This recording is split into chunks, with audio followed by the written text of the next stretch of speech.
Welcome to the W. I am Danny Alvarez reporting from the W, here to give you guys some critical and informative information about Halloween. As you know, Halloween is making a big comeback this year, as mostly all COVID restrictions have been uplifted.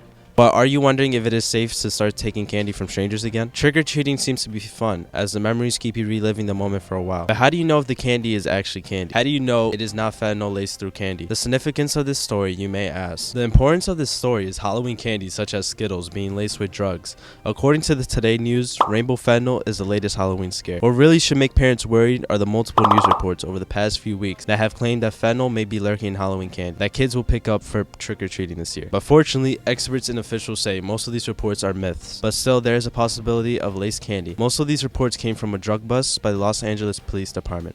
On October 19th, there were 12,000 laced fentanyl pills that looked like candy found. Although the drugs were seized, it doesn't hurt to know some safety precautions while trick-or-treating. Here are 5 tips for distributing your Halloween candy this year.